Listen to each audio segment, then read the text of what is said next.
Good evening, everyone. My name is Amanda Thomas, and I am so glad to welcome you to Science on Tap.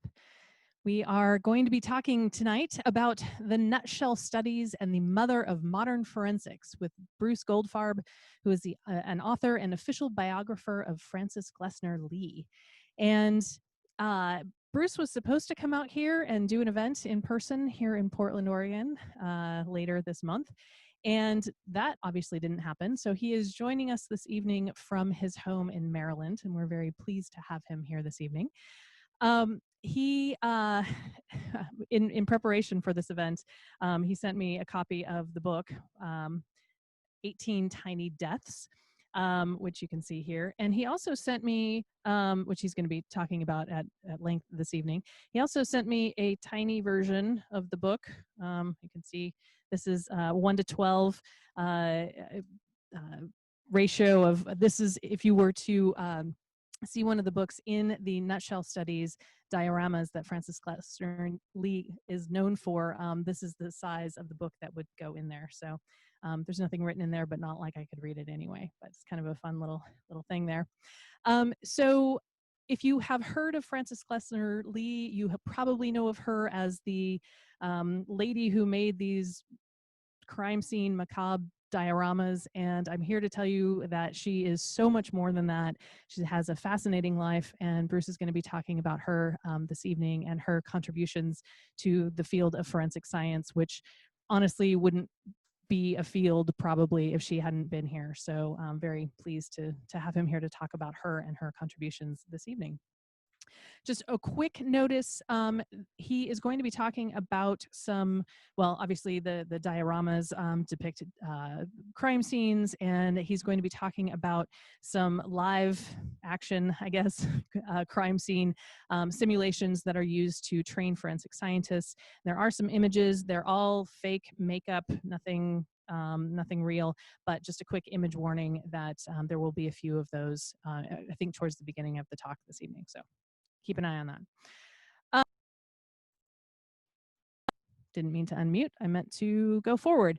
For those of you who are new to Science on Tap, we are so pleased to have you here this evening. We have been running events in Portland, Oregon and Vancouver, Washington for 7 years or so. And normally we would be joining you in a lovely theater, and we focus primarily on teaching science to adults. And one of the ways that we do that is to we encourage people to have food and beverages, perhaps an adult beverage if that is something that you are interested in. So I have my, let's see, I have my ginger beer this evening, my Science on Tap, pint glass. And if you join us on Patreon at some levels, we can, I'll send you one of our pint glasses as well if you don't already have one. But the idea is to make science accessible, as I mentioned, and so we want you to just sit back, relax, maybe have a drink or some food or whatever, and enjoy the evening and learn about science. We are doing these events every Thursday evening. We have one coming up next week, which I'll tell you about at the very end of the show. And then I don't have any more up on the website yet, but there's several that are coming up that I think you will be very interested in. So stay tuned. We will also be recording this talk, and it will be available on our Facebook page and on YouTube tomorrow in case you want to share it with anybody. What you can expect this evening, I'm going to finish up here in just a second, and then Bruce is going to take over and talk for 45 to 60 minutes or so. The timing is a little loose. Around 7:50 or so, we will start with some Q&A, and then around, depending on how long that goes, we will finish up between 8 and 8:15. With our official show, and then Bruce has agreed to stick around afterward to do some more questions and answers for the folks on Zoom. So if you have questions, whether you're watching on Zoom or on Facebook, you can write your questions in text in either the chat or the Q&A function in Zoom, or just in the comments in Facebook. And we have people who are watching those, and they will be sending those questions to me, and I'll be putting those together, and I will ask some questions of Bruce starting around 7:50, like I mentioned.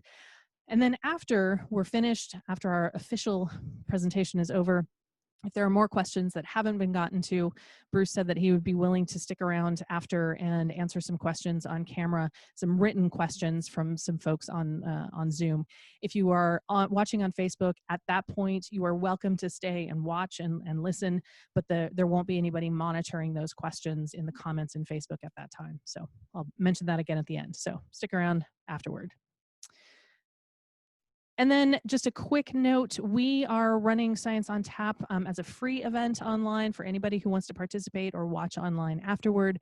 We also have a podcast called A Scientist Walks into a Bar, and all of those are free and available to anyone, but there are costs associated with those. And if you are in a position to be able to support us with perhaps a $5 donation for this evening, that would be wonderful. You can donate to us through our nonprofit partner, Make You Think. And there's a couple links there, and we'll also put those in the comments and the chats. So thank you. Okay, with that, I am going to stop sharing my screen, and I am going to welcome Bruce Goldfarb to the stage and turn it over to him. Hi, Amanda. Thanks for having me. Thanks for everybody for joining us here tonight. It's a pleasure to be here. I'm just so pleased to be on Science on Tap. I'm a big fan, longtime listener, first-time caller, so here we are. Greetings from Baltimore, Maryland. I hope to get out to Portland, but it didn't make it this time. Let me show you some things. If you take a look here. This is where I work in Baltimore, downtown Baltimore. This is the Forensic Medical Center for the state of Maryland. It's a very cool place. It's a state-of-the-art facility, quite large, serves the entire state of Maryland. It's pretty much like a hospital. It operates like a hospital. Laboratories, a lot like a hospital has, and X-ray department, a lot like a hospital has. And this is neuropathology, where they study brain and spinal cord. And that bright window that you see there on the back wall overlooks our two main autopsy rooms. We have two huge rooms. This is one of them. We have the other one's a mirror image. They're not like what they depict on TV shows. It's not this dark subterranean claustrophobic space where everything's all shadowy. It's a big bright space. It's about the size of a gymnasium. The ceiling is absolutely covered with lights. You can see they're not quite all on. They're not all heated up, but the room gets very bright. There's natural light coming through the window. There are 8 stations in this room. There's 8 stations on the other side, and the whole biosafety suite that's under negative pressure. Those windows along the side are the gallery where the police and any other observers, students would be hanging out in here. Actually, there's a law on the books in the state of Maryland that says that you may not be inside that autopsy room without the permission of the chief medical examiner or his designee. As it happens, I'm the chief's designee. And so I can go inside this room, and it's the only place in the state of Maryland where I could tell a police officer that he has to move along or I'd have him arrested. Haven't had the opportunity to pull that authority yet, but I'm hoping one day, maybe, who knows. We also have inside the building an entire facility. It's like a studio apartment. This was donated by Patricia Cornwell. So we call it Scarpetta House, but it's a whole living room, dining room, kitchen, laundry room, and we get human volunteers. They're all live, nobody's hurt. This is all with moulage, simulated injuries, and we stage scenes for training purposes with forensic investigators. This woman is cheerfully showing a defensive wound.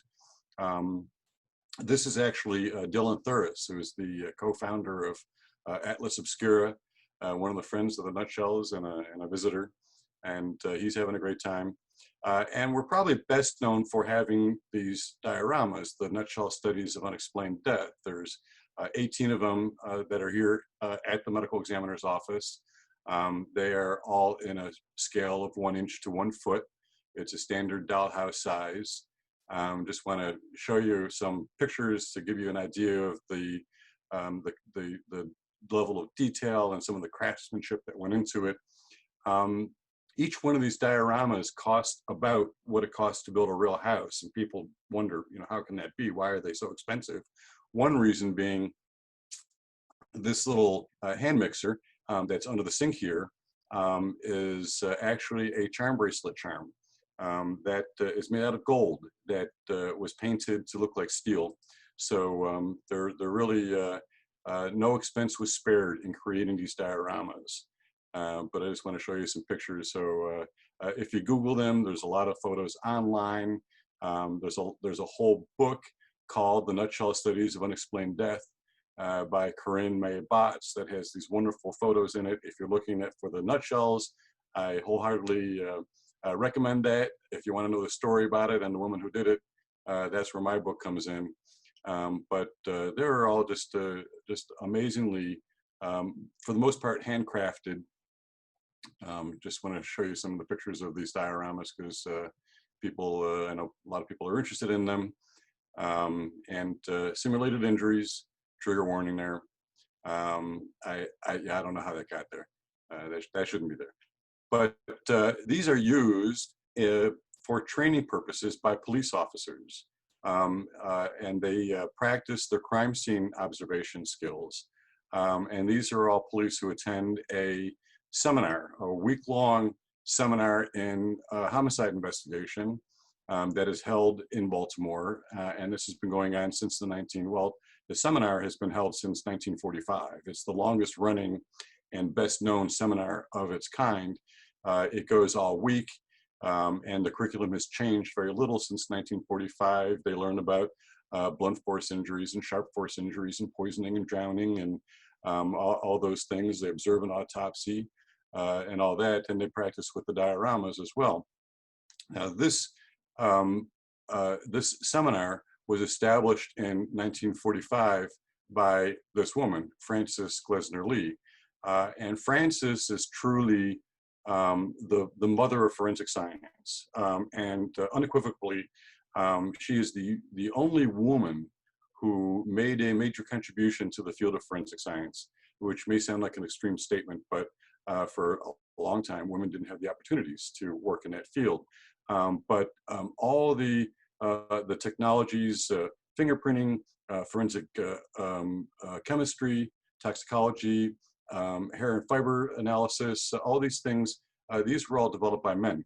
And Frances is really the only woman of prominence in the field, and what she did was absolutely revolutionize everything. Everything that we know of in a CSI type crime scene investigation, whether it's in real life or in popular culture, can be traced to Frances Glessner Lee. Now, Frances was born in 1878. She was a daughter of a Gilded Age family. Her father owned a piece of International Harvester, John Jacob Glessner, and they were some of the wealthiest families in Chicago. Her mother was quite accomplished in her own right, Frances Macbeth Glessner. She was a silversmith. She made jewelry. She raised bees.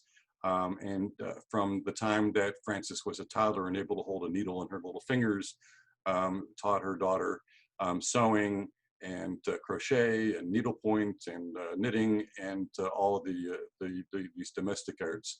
The family had a family. Let me get this advanced. There we go. They built this landmark house in Chicago on Prairie Avenue, which still stands. It's now the Glessner House Museum. And the children were homeschooled from a very young age. They never went to public school. And the parents hired the finest educators that they could.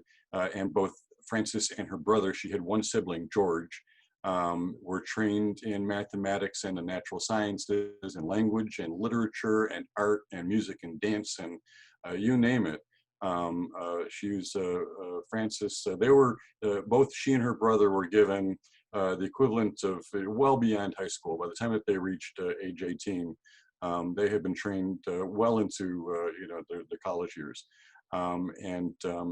the family had a summer home in the White Mountains of New Hampshire, not far from Mount Washington. They had their summer retreat. They called it the Rocks, the estate, which ended up being around 1,500 acres and 20 buildings or so, and a full-time staff of around 80 people.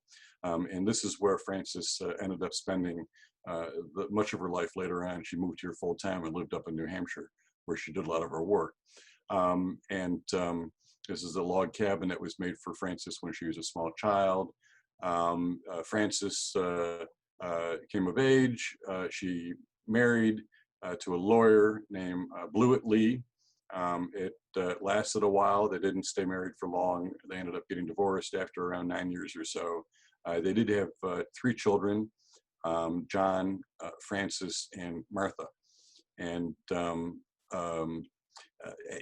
for recreationally, Frances was quite artistically. She had this artistic bent, quite creative and industrious. And she, in 1913, she did her first major miniature work miniatures on a big scale. But she did for her mother's birthday as a gift for her mother. She recreated the entire Chicago Symphony Orchestra, 90 pieces that she made, again, in a scale of 1 inch to 1 foot, a standard size. Each of the orchestra members are finished to resemble their real life counterpart, all the instruments were made for them. And she made all the clothing, the formal evening wear with the little carnation in the lapel, and all of it. She did 90 pieces in 3 months. She did 90 pieces in 90 days. This thing is around 8 feet long. Last I saw it, it was at the Glessner House. I believe it's been returned to the Chicago Symphony Orchestra, where they have it there, the CSO. She even had, each musician has their own arrangement for their instrument that was handwritten on little pieces of paper about the size of a postage stamp, each one of those, the sheet music. And it was handwritten by Frederick Stock, the conductor of the Chicago Symphony Orchestra. And then, having done this, she then turned to another musical miniature. She did, in 1914, she did the Flanzeli Quartet in miniature. The Flanzeli Quartet was a string ensemble that was quite a big deal at the time, early 20th century. They were sort of the Foo Fighters of string quartets, the first string quartet to have their own label and to get a following and build their fan base. And she did this in same scale, 1 inch to 1 foot. The cello there, second to the right, actually worked. It actually made a sound. It wasn't really playable, but it did make a sound. And again, they had little sheet music that was done by Frederick Stock on very tiny little handwritten and little pieces of paper. What she did was, as I said, she absolutely revolutionized everything that we know of in forensic science. And in order to understand what she did, I have to take you way, way back to how things used to be, how they've been done since the beginning. Since the Americas were colonized, this country has been on the coroner system for death investigation. Now, the coroner system is a weird holdover from medieval England. It dates from the Middle Ages. The coroner, the sheriff, the constable, the justice of the peace, these are all officials from English common law, dating from medieval times. And so when the Americas were colonized, they brought over English law common with them.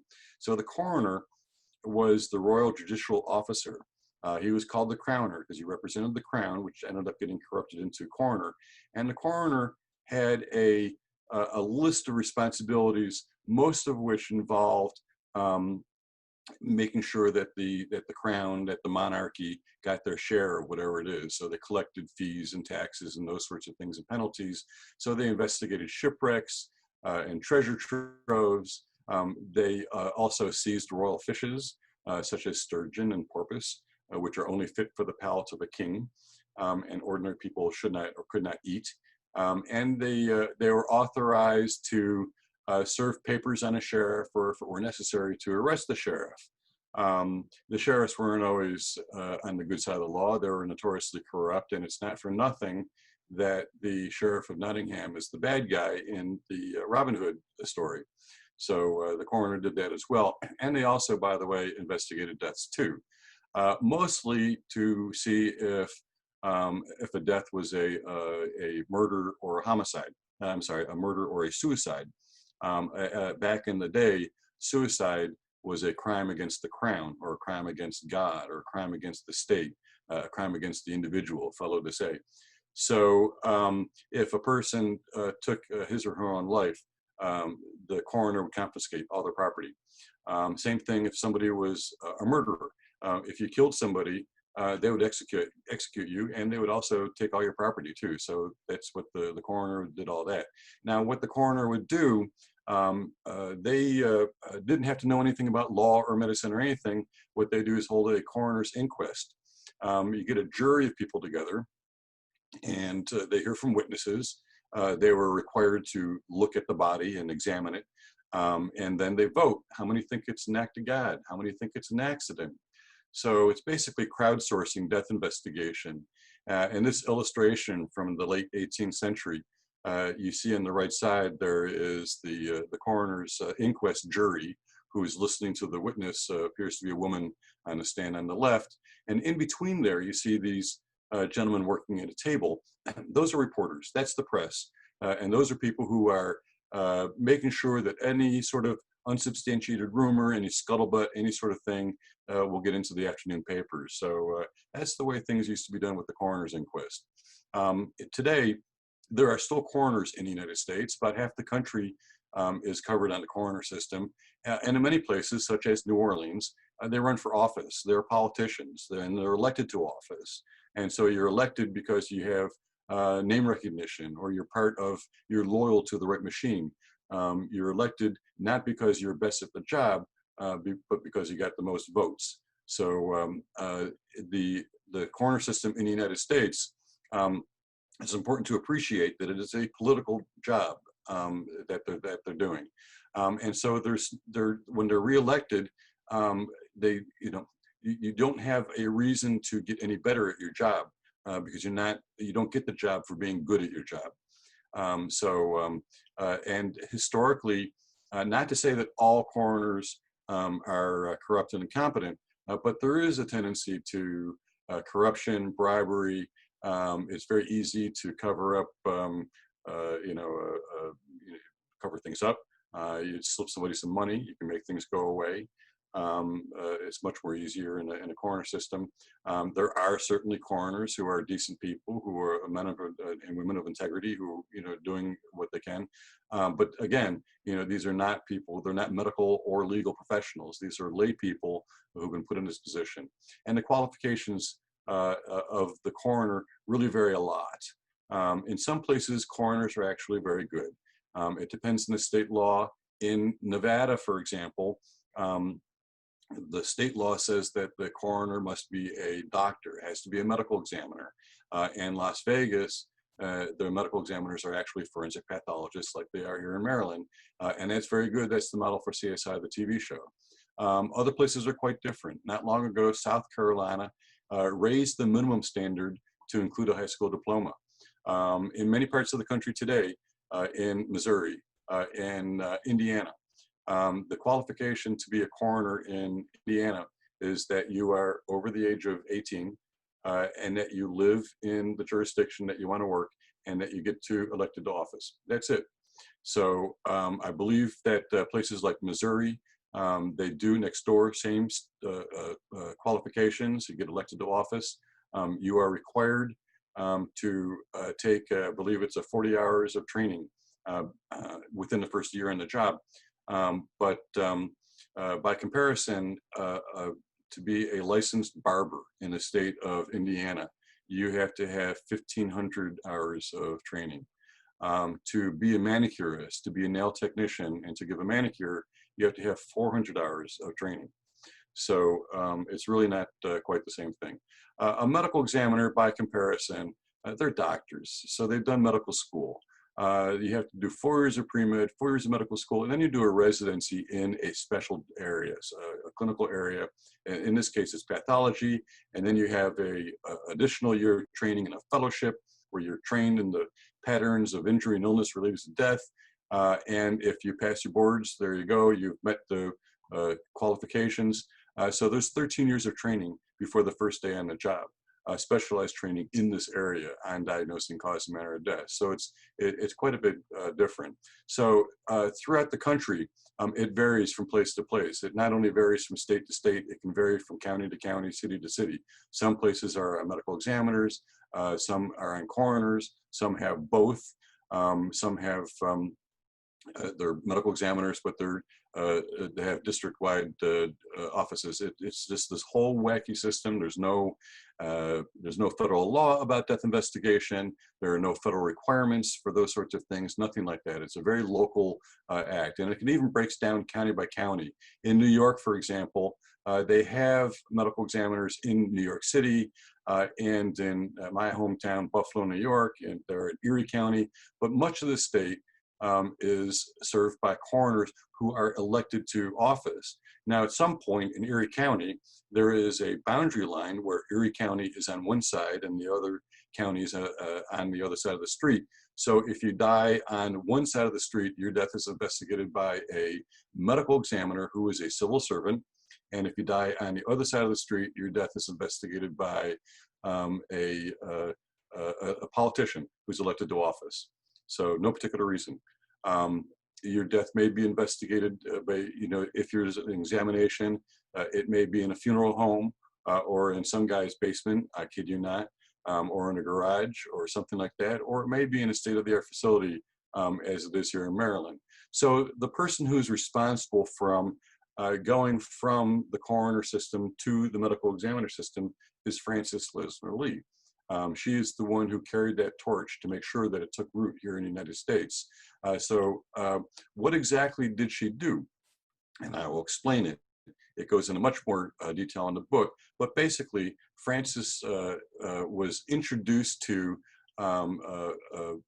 what was then called legal medicine, now called forensic medicine, by this man, George Burgess McGrath. George McGrath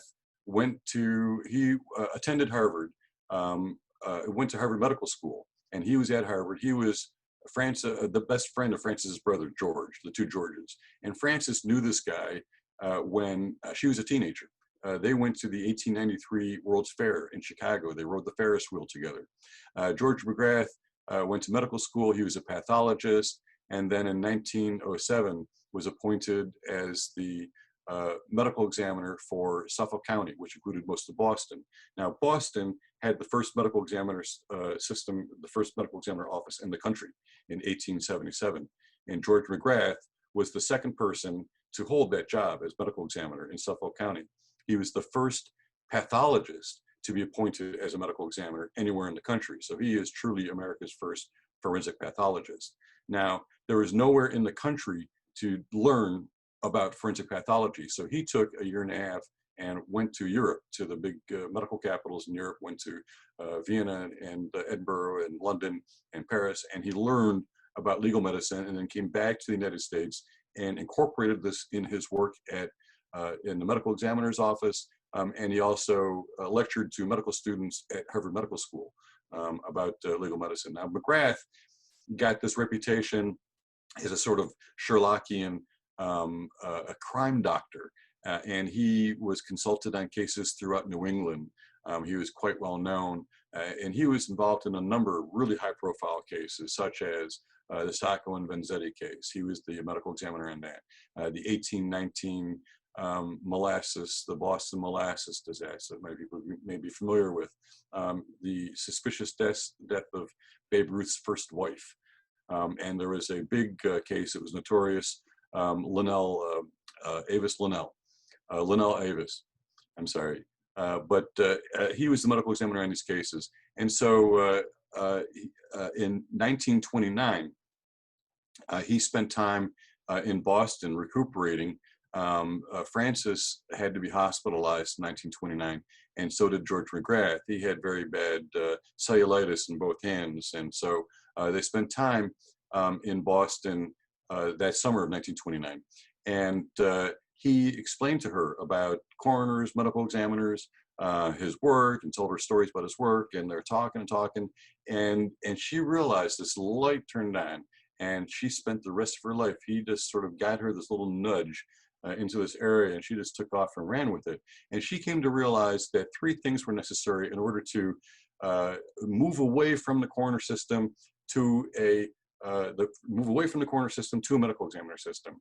And the first thing you need is you need to change the laws. You have to reform laws. You need to change the laws to abolish the coroner system, abolish coroner's inquests, and enact a medical examiner's office. And places that had medical examiners, you need to strengthen the laws to give them greater autonomy, more independence, to protect them from political influence, to get them involved earlier in the investigation, and those sorts of things. And Francis was involved in lobbying for change in Massachusetts, New Hampshire, Connecticut, Virginia, Washington, D.C., Oklahoma, Illinois, state after state after state. She was relentless in pushing for change and reform and modernizing the laws. The second thing you need is to increase your manpower. You need medical examiners. You need, in order to have it coast to coast, we need many, many more well-qualified, well-trained medical examiners, forensic pathologists.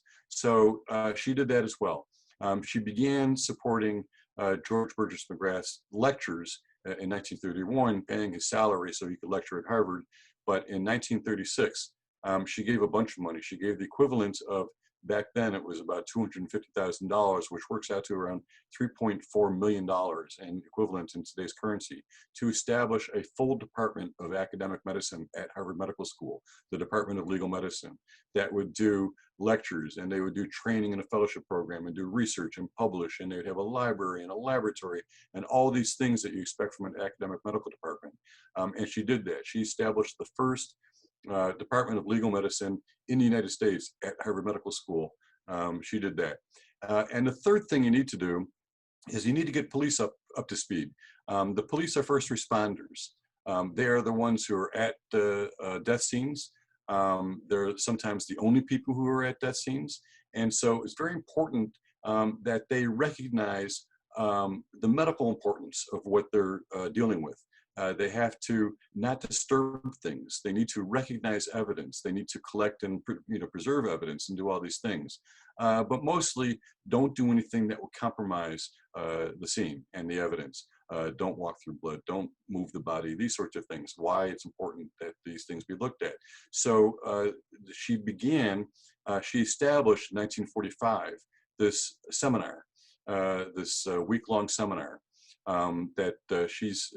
this is one from the early 1950s. She's the only woman in the room. There she is on the right. But this is the very same seminar that I showed you earlier. And that's where the nutshells come in, that they were designed for this purpose, for teaching in the seminar. So another thing that was important to her was that reaching the public. You needed to convince people that what a medical examiner system could be. And she learned this from McGrath, that if people knew how the dead were treated and how the horrible things that went on, that people would be appalled and shocked, and they would demand change. So she sought ways of reaching a mass audience, and that was one of her missions, was to reach the American public. And so she met up with this guy, Earl Stanley Gardner, who was the author of the Perry Mason books. Earl Stanley Gardner was the top-selling author in the United States at the time, and just all over the place. So Earl Stanley Gardner actually attended the homicide seminar in 1949, and then again in 1950. he attended, and you know, she tried to get him to focus on, you know, not to. She was critical of his books. She felt that these Perry Mason books followed a formula in which, you know, somebody's accused of something, and the defense attorney, the police make stupid mistakes, and the defense attorney runs circles around the police. And she said, you know, that's not even accurate. You know, that's not the way police are these days. You know, why do you do it that way? And Gardner said, well, you know, if I wrote the truth, the book would be over in a page and a half. So it's got to be something to it. But he did end up writing about forensic science. There's Francis Glessner Lee and Gardner actually spent around 2 weeks. They took a 2-week road trip visiting police departments all along the East Coast and Mid-Atlantic, which is there's a great story in the book about that. And she also had an idea of a theatrical film, of doing a movie. And so she pitched to Metro-Goldwyn-Mayer Studios a film called Mystery Street, which came out in 1950. I had the opportunity to find the first iterations of what would become, it was first called Murder at Harvard, but the first draft of Murder at Harvard, the treatment of it, the story of it, actually focused on Francis Glessner Lee and the nutshell studies of unexplained death, and then went into a flashback. And Francis told the writer to take her out of the story, that she didn't want it about her, that it was important to focus on the subject and not her. And so Francis suggested that they base it on an actual case, the case of Irene Perry. And so Ricardo Montalban plays a Cape Cod sheriff who has to go to Harvard Medical School, Department of Legal Medicine, and get their help to solve a crime. But this was the first procedural forensic science drama featuring a medical examiner. It included forensic anthropology, ballistics, forensic anthropology, forensic photography. These were brand new methods at the time, brand new technology. This is the first movie ripped from the headlines, names changed to protect the innocent, but it's a formula that is, you know, is the framework, the prototype for CSI and Quincy and everything that's come since. It's become the most popular genre in pop culture today. So she did all that. Now, she was, for her work with the New Hampshire State Police, she was commissioned as a captain. And if you read things online that she's referred to as an honorary captain and all that, she did have other honorary designations. But when she was commissioned as a captain, this was the real deal. And you can read yourself that she had general police powers to enforce all criminal laws in the state and to serve criminal processes and to make arrests under proper warrants. So she was made a police captain in 1943 when she was 66 years old. And she was Captain Lee for the rest of her life. She had a gold badge in her purse, and she took it quite seriously. She was quite proud of that. She was the first woman to be appointed as a police captain in the United States. That basically, in a nutshell, is what I have about Francis Glessner Lee. I hope that you might enjoy the book. This is the small print edition. I'm so glad that people came in and tuned in tonight and joined us. Please support Science on Tap. I'm a big fan. It's really terrific. And if everything goes well, I believe that we're going to see the trailer from Mystery Street, and we'll show that to you.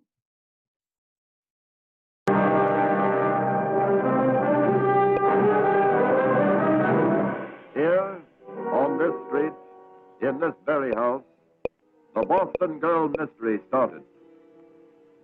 On the night of May 23rd, Vivian Heldon received a mysterious telephone call. 3 hours later, Vivian Heldon disappeared, vanished from the face of the earth. What happened to the glamorous blonde? The answer becomes one of the most truly dramatic and amazing stories ever told on the screen.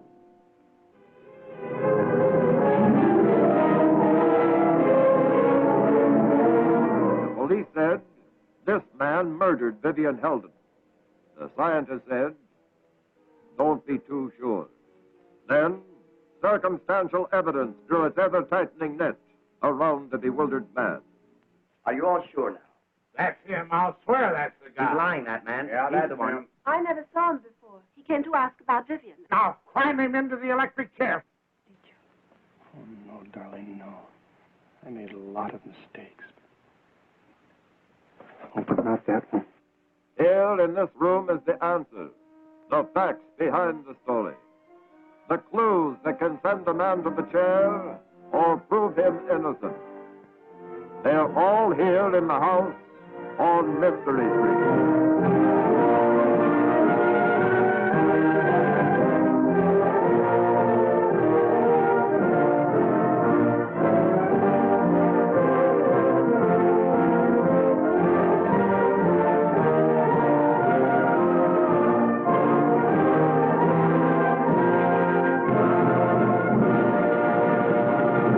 May I have a word with you? I only wanted to say that we at Metro-Goldwyn-Mayer are most grateful to Harvard University and its Department of Legal Medicine, where scientists in crime detection help law enforcement agencies unravel previously unsolved crimes. Their cooperation in the production of Mystery Street was most helpful. Many of the exciting scenes are filmed in and around Harvard University. I certainly hope you enjoy our picture. Okay, I think it's time for some questions. Awesome. That was some fabulous acting in that movie. I think I'm going to have to see if I can find it on YouTube or something. So we've had some questions about Frances and her work, and I'm going to start. I know that the primary focus of your book was not specifically the nutshell studies, but can you explain a little bit more why they exist and what she hoped to do with those as part of her training for police officers? Yeah, well, as I said, the seminar covers, the whole gamut of trauma and drowning and all these things. But the crime scene is really one of the most important parts of it. And how do you practice with the crime scene? How do you she talked about this, and how it would be great to take the whole group, the whole class, to a real scene, use that as a practice, and you could talk about things. This is what we're looking for, but that's just not practical. You can't do that, and it just wasn't. Film and still pictures weren't really they're not adequate. You can show somebody a picture of a blood spatter, or you could show them a bloody footprint. But that's different than having to find it with your own eyes. It's so it was really just an insight that she came up with was just making an actual three-dimensional object, and it worked. It's the only thing that allows you an undisturbed amount of time. It doesn't spoon feed it to you. You have to use your eyes. She made these dioramas just jam-packed with detail. When the conservators from the Renwick Gallery did the conservation some years ago, we were able to really look in even greater detail in how they're constructed and all the things that were jammed in them. But they serve a purpose that can't be done by any other medium. I've seen some tremendous state-of-the-art virtual reality simulations and those sorts of things, but they still don't come near the experience of actually looking at a crime scene. And I've talked to many homicide detectives, and I have a lot of cops have told me, it is as good as being at a crime scene. And these people, when they're studying them, they spend about as much time as they do at a real crime. They'll spend hours and hours looking at them, examining them as they would at a real crime scene. But it's the next best thing to being there. It really is.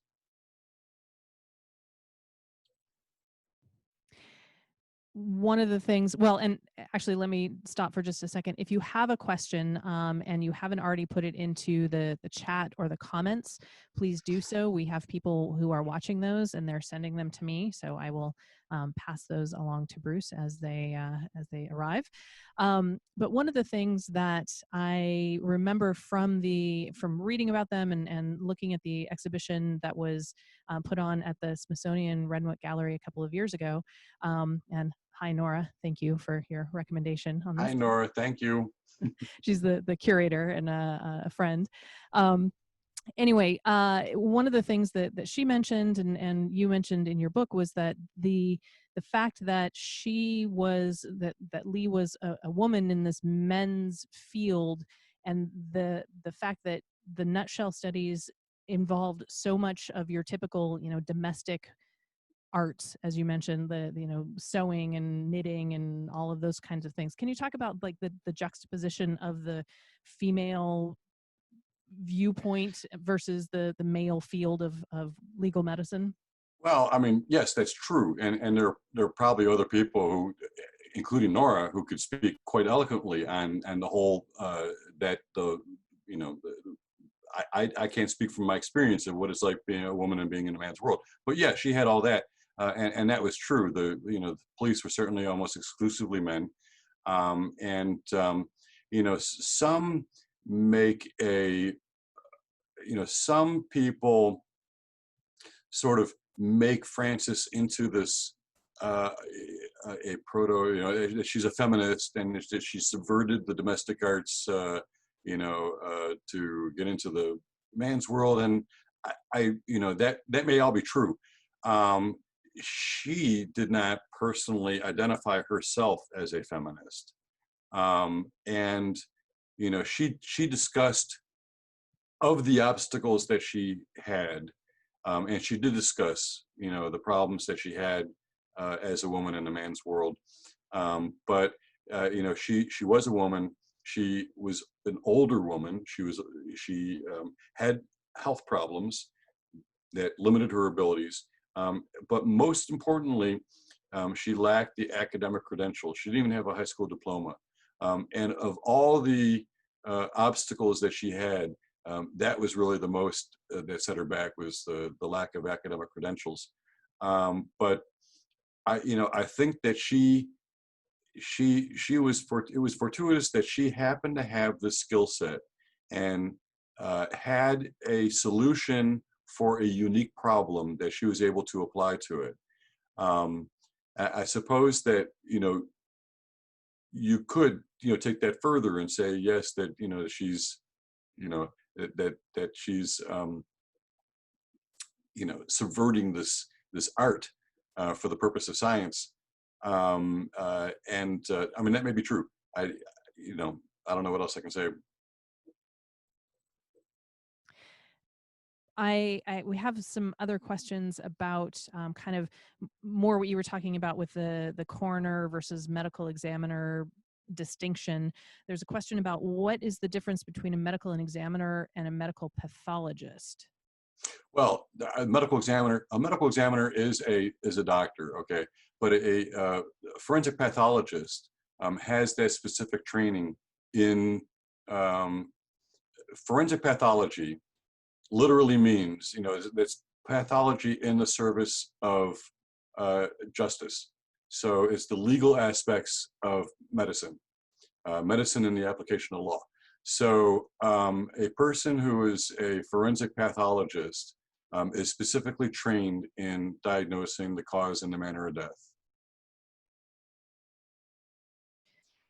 Okay.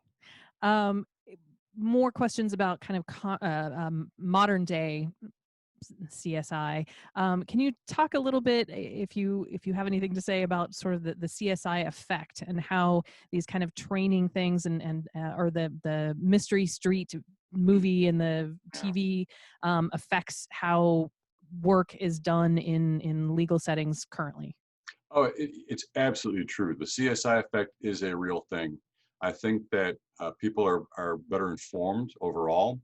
I think that, since the O.J. Simpson trial, many more people have learned about DNA typing and matching and what that means, the significance of it. It's really been, in the past, few years, it's just been it's just huge. And that one thing it's done is to make juries much more sophisticated. They have higher expectations for what they expect from evidence. People seem to think that you should find DNA everywhere. Just like people seem to think that you should be able to get fingerprints from people expect fingerprints, and they expect if there's a fingerprint that it should be legible. But people don't pick something up really neatly like that, and then let go. They smear it. So it's rare to really get a good, crisp, clear fingerprint. But they expect much more, and they expect things quicker. They think that they expect on TV. They do it on TV. They'll do DNA tests in the morning, and they got the results an hour or two later. It's not like that. It takes weeks or months to get the results. So these things, I think it does raise expectations, and it's also informed those on the other side.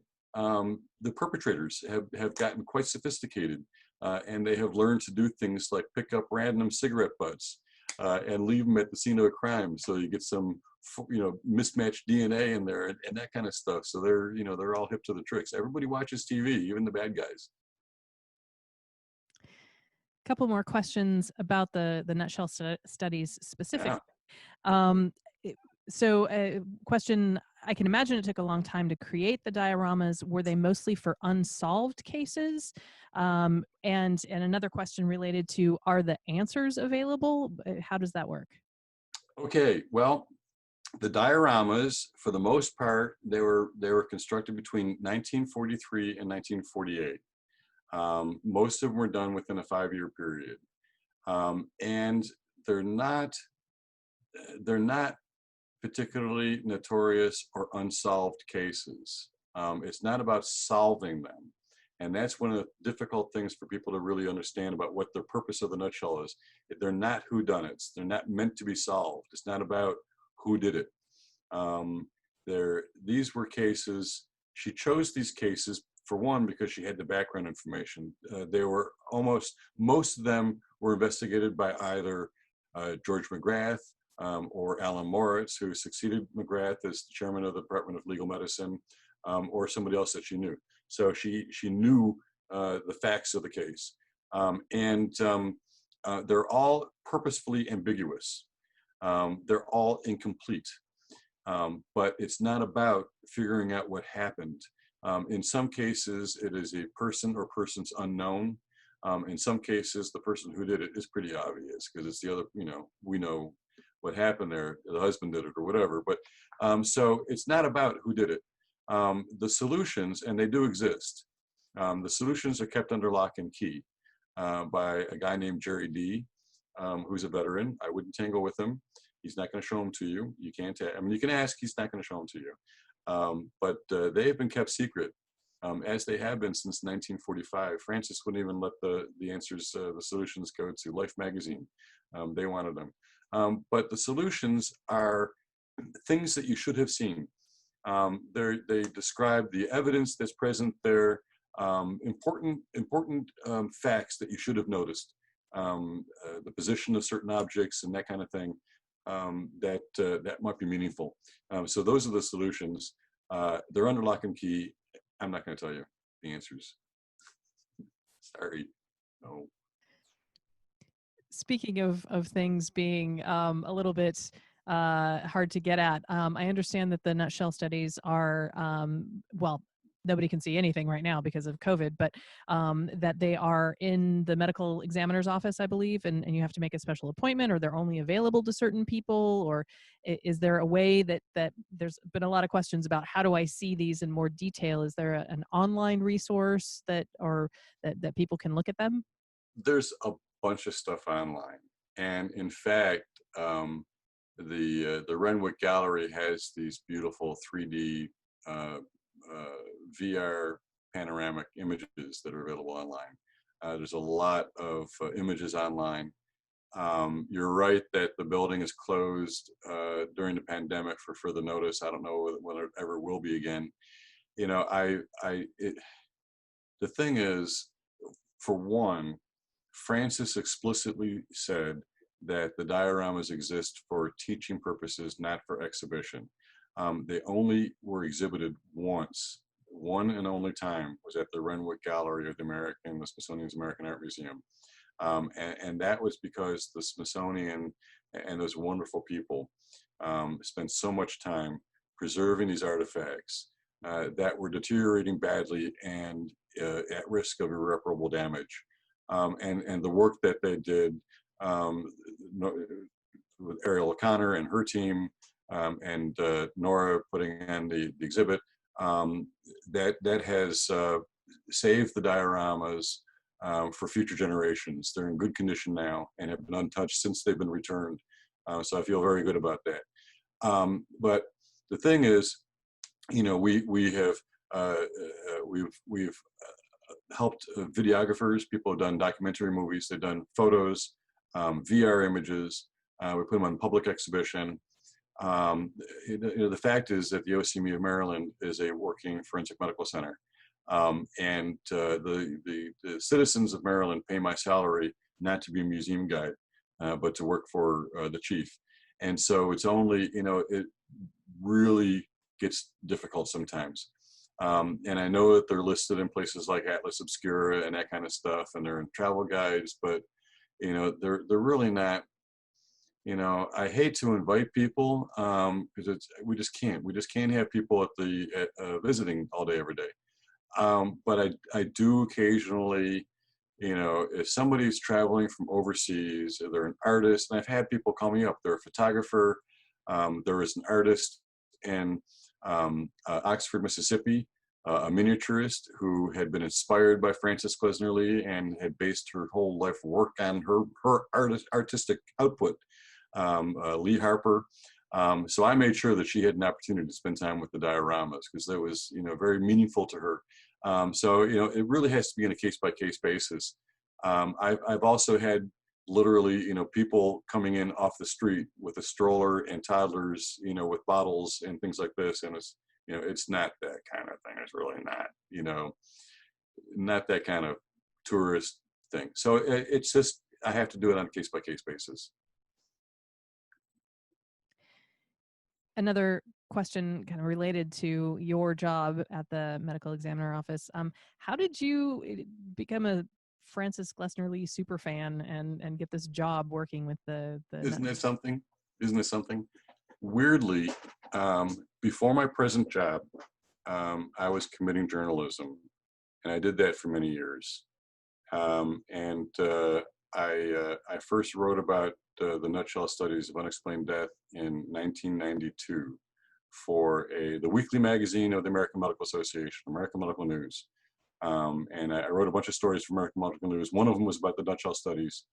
And that's the one that just sort of stuck with me. And I wrote about it several times. I returned to the OCME to see them when people would, they want me to they asked me to arrange for a visit. So, you know, they sort of knew me at the OCME. In 2012, I arranged, the OCME has this gorgeous new facility, state-of-the-art facility, and I arranged for a tour of a bunch of editors. About 12 of us went to tour it in 2012. And they mentioned that they had this opening. They have this new job, and they're looking for a public information officer, and they wanted somebody with a medical background and, you know, could be trusted to, you know, deal with families and other stuff. So, you know, it's not a good time in journalism. A lot of newsrooms and publications folding. So I feel like I went from a dying industry to the dead. It was a natural progression. but you know, it's the greatest job ever. There's actually a lot of a lot of similarities between journalism and forensic medicine. These people are some of the most critical thinking, skeptical people that I've ever met, and both journalists and forensic pathologists are trying to figure out who, what, when, where, and why. And it's all about checking your facts and determining a fact from an opinion and those sorts of things. But it's very, it really is very similar. They're basically writing the final chapter of a person's life. So it just sort of it just really fit in nicely. Couple more questions about Frances herself. One question about, did she ever exercise her authority as a police captain, perhaps arresting somebody? Another question is, was she part of solving any specific cases, or was she working from things that had already happened? Right. She was a captain. She never made an arrest. She had pretty brittle bones, so I think her tackling somebody and that would be really cool to watch. I don't know if she could do that, but no, she never arrested anybody, and she was never directly involved in any investigations. You know, she was not, and she said, you know, people they flooded her with mail. I was going to say emails. It wasn't email. They sent her actual mail, but they sent her letters about cases and things, and want her help for solving things and stuff like that. And she was not an investigator; she was an educator. And I'm trained as a forensic investigator. I don't do cases. I'm not qualified to actually go in the field and do cases, but I know what a forensic investigator does. So I went through the training. So she was sort of like that, where she was, she knew it had to be done, and her mission was doing the lobbying, educating, training, and those sorts of things. But she didn't actually solve crimes. No. That would be a great story, but it wasn't. I'm also curious about her influence on the people who participated in the seminars. You said started, I think, in 1945. 45, yeah. My recollection from reading the book is that it was mostly men at the beginning, but then eventually there started to be some female police officers in That's there. right. Can you talk a little bit about that? She really had the police officers adored her, and she adored police officers. And she would shower police departments with gifts. She would send smoked turkeys and hams and crates of fruit for the holidays, and she would listen to her police radio, and these disembodied voices over the air were like family to her. But she she was she felt great affection from, and they to her, they some called her Mother Lee, but she was very much a mother figure to them. Women actually pretty early on. The homicide seminars began in 1945, and I believe women, it was like 47 or 48. It was within a couple of years, shortly, that women started to attend, and they have been part of the homicide seminar ever since. And it was important for her, to Frances, that women that they participate. This homicide seminar was often the first time that a lot of, because people attended the homicide seminar, and they still do, from all across the United States and overseas. They come from Europe. They come from all around the world. And so when they, at first they were a little baffled by women attending the homicide seminar. Some thought that they were secretaries. And then once they realized that they were police officers, okay. But they were very curious. And a lot of these guys, it was the first time they ever, actually interacted with a woman police officer, and they were quite pressed. And, a lot of them said, this is something we ought to take back home with us and talk about it. So, she did have some influence there in making homicide work more inclusive and broader like that. But she always was. Yeah. Okay, just two more questions. My first one is, you were talking about making forensic investigation more inclusive, especially in light of today's current Black Lives Matter protests. What was the situation for police officers of color, and did Frances have any kind of thoughts on that or influence on that? You know, I mean, that was a whole different can of worms that I could not get into. I mean, somebody could and should, and I'm sure there are about race and policing. I mean, just within the police department and all that. I don't know. She didn't really speak about it. You know, her family, her dad, her background. Although they were Republicans, they were the old school Republicans. They were very progressive, very enlightened, very cultured, and very, very progressive family. I mean, that's all I know about that. But she never spoke directly about. She didn't speak directly about it. But there's a whole bunch there that that's very, very interesting stuff, and a lot of stuff that I wasn't. I was reading all about police history and all this, and I was not really aware of this whole relationship to the slave patrol and all that, and originally I wanted to get into that background and context of the police history, but it just had to go. It had to focus on Frances, and it was just but there's a lot of really interesting stuff there that is fertile ground for somebody to do some exploring in. And final question for me, although as I mentioned at the beginning, Bruce will stick around and answer some more questions from some folks if you have more questions in the Zoom chat. Question about the subject matter of the nutshell studies. I know that the people that she represented in those studies, obviously we talked about how they were based on real cases, but it seemed like she focused on things that people who were not famous, not rich or wealthy or anything, but can you talk about how she chose those people and why? Well, yes, that's true. And, most of the victims, I think a majority, are women. Many people have remarked that, it shows most of these are scenes of their domestic scenes, their living rooms and bedrooms inside people's homes. Most of them are interiors. There's one garage, there's a barn, and a storefront. For the rest of them are all take place. They're all interiors. The people who are depicted, she took, they're very realistic. There's many of them. There's obvious signs of alcohol use in the dioramas. There's at least a couple of sex workers. There's a prisoner.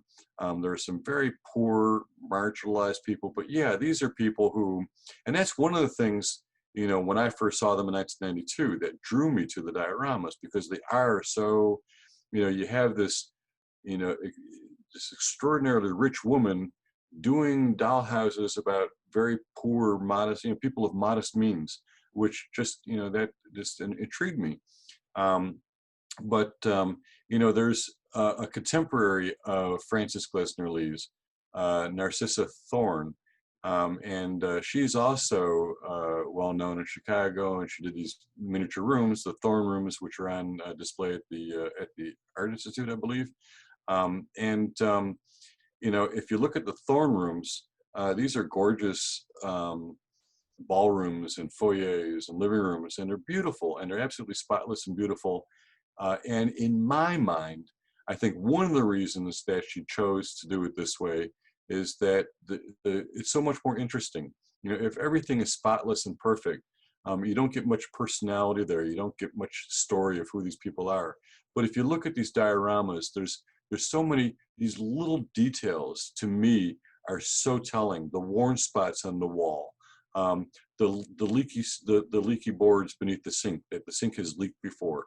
that kind of stuff that really evokes this, it really vivifies them and really makes them just gritty and there's much more texture there. And I think that was, that's also part of it, is that these poor people's lives are, I think, were more interesting than somebody who's wealthy and all everything tidy and neat and put away. But I don't know that she went out of her way. There's one or two that are sort of middle class, people of some moderate means. But for the most part, yeah, these are marginalized, poor people and people who aren't ordinarily documented in art, which I think really makes them very interesting. Yeah, and it seems to me like the focusing on them is a good way to train police to focus on those people as well. That's right. Because, yeah. Yep. Well, thank you, Bruce. Again, he's going to stick around for a few minutes. I'm just going to finish up with our formal session, I guess. Okay. A quick reminder, we've got the book, 18 Tiny Deaths, The Untold Story of Francis Glessner Lee and the Invention of Modern Forensics. And my volunteers have reminded me we have a podcast. Well, they didn't remind me that, but we do have a podcast. It's called A Scientist Walks into a Bar, and you can find it in your various podcast places. I think it's episode 4. It's way in the early days, but we have an episode from Dr. Nikki Vance, who is the Oregon State forensic anthropologist, and she's talking about what happens when you find a body in the woods and the work that she does. So it's a fascinating episode. The editing, I did it. It's a little bit rough, but hopefully you'll enjoy it. But I want to just show just a couple quick slides. Whoops. Nope, we're not going to watch the video again. Okay. Next week, we are going to be doing a fun event on beer and flavor. Totally different. We're going to be talking about delicious data using flavor science to develop your palate with Lindsay Barr, who is a flavor expert. And we are going to do something we've never done before, and we're going to have a communal tasting. So on the event page, there are 3 beverages. There's 2 beers and 1 kombucha that should hypothetically be available in your local grocery store, hopefully. And you can go get a bottle of each of those and taste along with us as we are doing the event next Thursday night. You don't have to have the beverages to join in, but it's just an extra sensory thing that you can participate in if you would like. So that's next week. And just a quick thank you to our Patreon supporters. I keep having to make the font size on the names a little bit smaller because we have so many people who are supporting us, and I just want to say a very big thank you to all of you. Also, if you are waiting for some stickers or a pint glass or anything from me and you haven't gotten it already, please make sure I have your address so I can mail those to you. Either send me an email or put it into Patreon, and I'll get that out to you as soon as I can. And then finally, thank you for attending this evening. If you are in a position to do so, we would greatly appreciate any donation that you have. We request a $5 cover, but any donation or any amount is totally welcome and appreciated. You can donate through our nonprofit partner, Make You Think. You've got the links on there, and we'll put those in the chats as well, in the comments.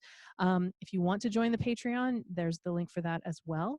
And we're going to leave this up while Bruce finishes answering some questions in the Q&A. And thank you all for coming, and we'll hopefully see you next week to learn about flavor science. Thanks.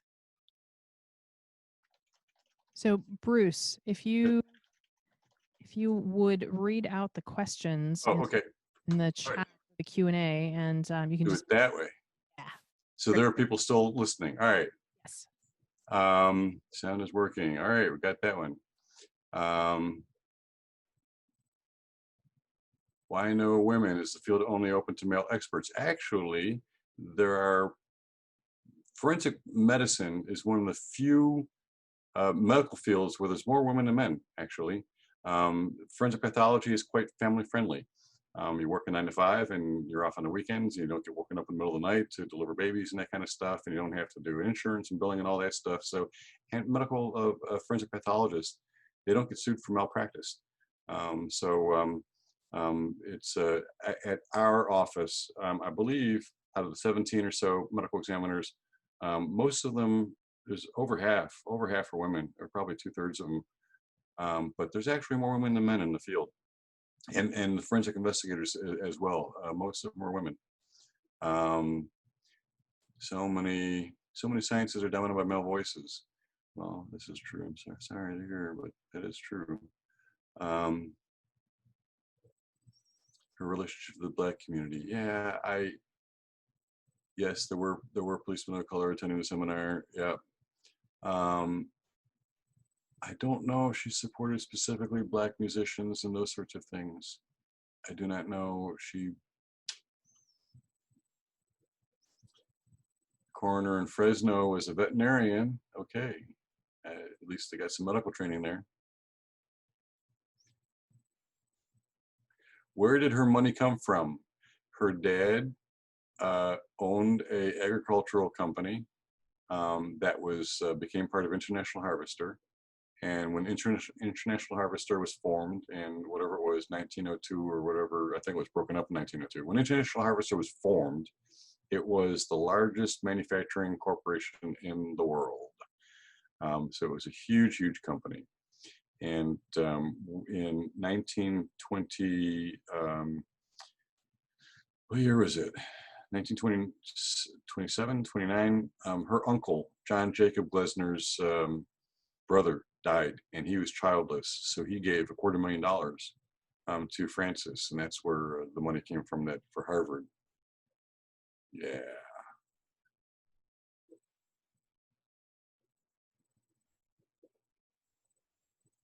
Medical examiners versus forensic pathologists. We discussed that. Answers for the solutions, I'm not going to tell you.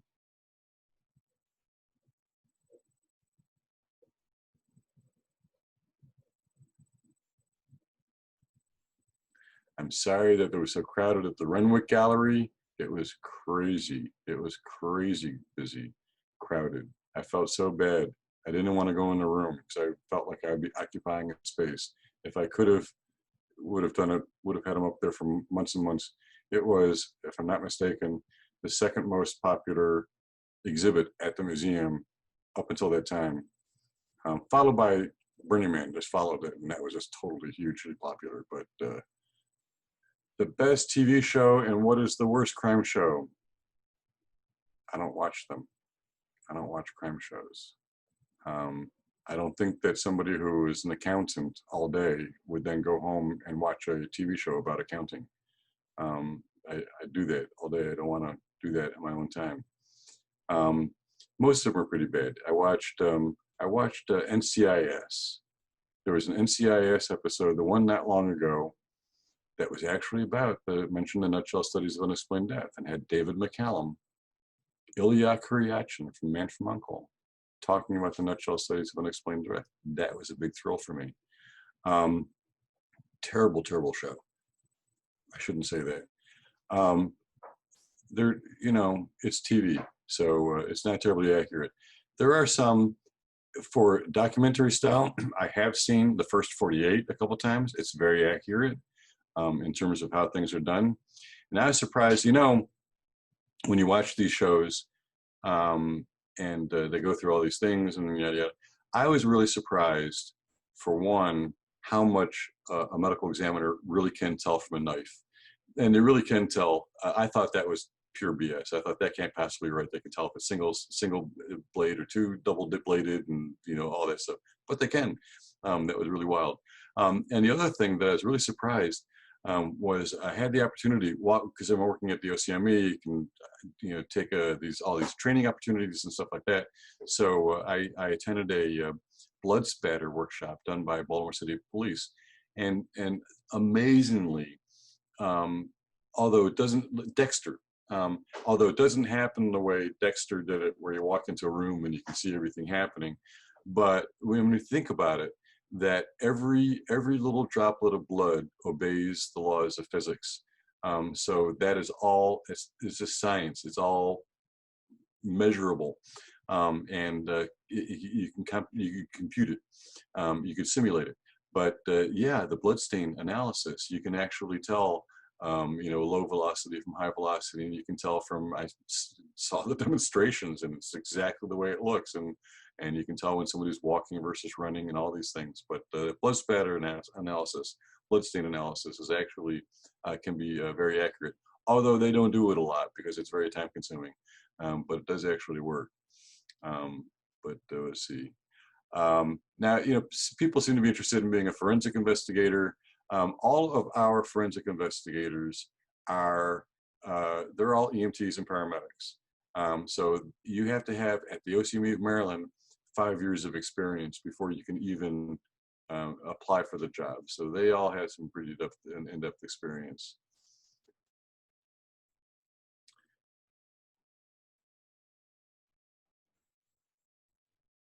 Looking for more questions.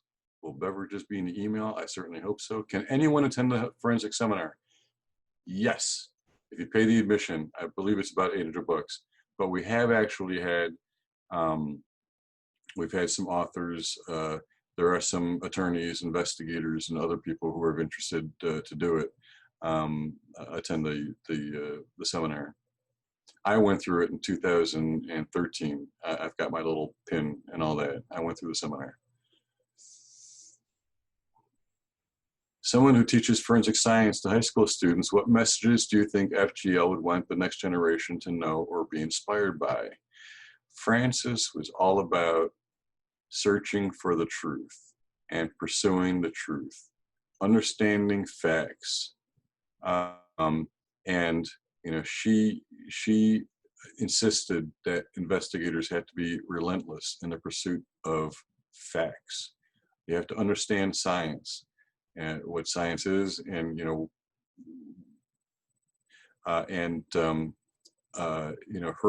purpose, her whole thing. It's not all about convicting the guilty. It's not all about finding the murderer. For her, actually, what inspired her, she was more concerned about people who were accused of crimes they did not do. It's about clearing the innocent is as important as convicting the guilty. Justice is finding the right person. So that's what she would emphasize. Do coroners make decisions based on info from others, or are they actually performing the autopsies? They don't actually perform the autopsies. That would be done by a doctor. But it's the coroner who decides whether or not to send the body for the autopsy. So it's easy to cover something up. Just don't have an autopsy done. Just go ahead and cremate the body. Done. So they're making decisions. It's the coroner who is, there's two pieces of information there. There's the cause of death, which is a medical diagnosis, gunshot wound or choking or whatever. And then there's the manner of death: homicide, suicide, accident, homicide, suicide, natural causes, accident, and undetermined. So it's not rocket surgery, okay? Any sort of doctor can figure out why somebody died. They were decapitated. They have gunshot wounds. They have lethal wounds. They were poisoned. But really the question is, was that an accident? Was that a suicide? Or was that a homicide? So it's the coroner who is certifying these things. If there's a gunshot wound, if I'm a county coroner and there's a gunshot wound, it's entirely my call. I can call that an accident, or I can call that a homicide. Can you do something for me? Maybe have you contributed to my political campaign? Maybe you could refinance my home. There's opportunity there to brush things under the rug. That's the way that works. Do you know if Canada is the same coroner Emmy issue in history? Canada is on a slightly different system. There are coroners in Canada. It varies from place to place. Some are, again, it's like the United States. Some are good. Toronto has a very nice forensic medical center. Ontario, it serves Ontario. But yeah, it varies from place to place. Talk about opening in March of 2019. No, they actually right. There was a thing. There was a thing because I was there in March of 2019. They reopened their bedroom. I don't think they're. This is true that they're doing. I don't know. Her bedroom was restored, and there was a thing in March of 2019. We were there for the gala, and I was the speaker at the gala, and the bedroom was opened up, and we toured it. And now there is I think that what the Glessner house did was that they had the furnishings, it was all stripped, and so it's got like the wallpaper, and it's exactly as it was when she was living in it, and that is they were supposed to do it this March, but we all know what happened, and I'm about to do later this month to do a similar thing. They're going to do a ceremony. They're going to do a special presentation to unveil her bedroom, but I don't know. Pick it up with the Glessner Museum. It's not me. Have I seen the movie The Lodge? No, I have not seen The Lodge. So I guess I'll have to watch it. Did she do all the carpentry for the nutshells? No, that was done by her carpenter. His name was Alton Mosier. Ralph Mosier, I'm sorry. Alton was the son. Ralph Mosier was her carpenter, and was in her employ, and did things to her specs. Do I think that coroner should be discontinued? Only forensic pathologists to do autopsies and work in? Yes. Yes, I do. So that's an easy one to answer. No, I think that the coroner system is from a different era. And I think that a medical model, a science-based death investigation is the least that I think that we could all expect. Are there future plans to have the nutshells back together in public display? No. They'll never leave the building again if I can help it. No, they're far too delicate for any move like that again. So it's unlikely they'll ever be on the public display again. And have I been to a body farm in my job? Not yet, but I want to crash the body farm in Knoxville. I actually know I work with the guy who helped set up the body farm in Knoxville. I passed real nearby a couple of times. I haven't had a chance to go visit it yet, but we get plenty of experience at the OCME in all stages of decomposition. But yeah, it would be interesting to see it, to go to a body farm and to visit that sometime. So I don't know if there's anything else in the Q&A. No, it's not for me. Everything's been answered and dismissed. So it looks like that might be it if there are no other questions. Thank you for joining us tonight. I really appreciate it. It's been so nice to speak with everybody. You can know, thank you. I hope have learned a little bit about Frances Glessner Lee. She's a fascinating person that everybody should know about, and buy the book if you want. I don't care. But if you've got any questions, you can find me at brucegoldfarb.com, and please support Science on Tap. And that's about it. Thank you for joining me this evening. Thank you very much.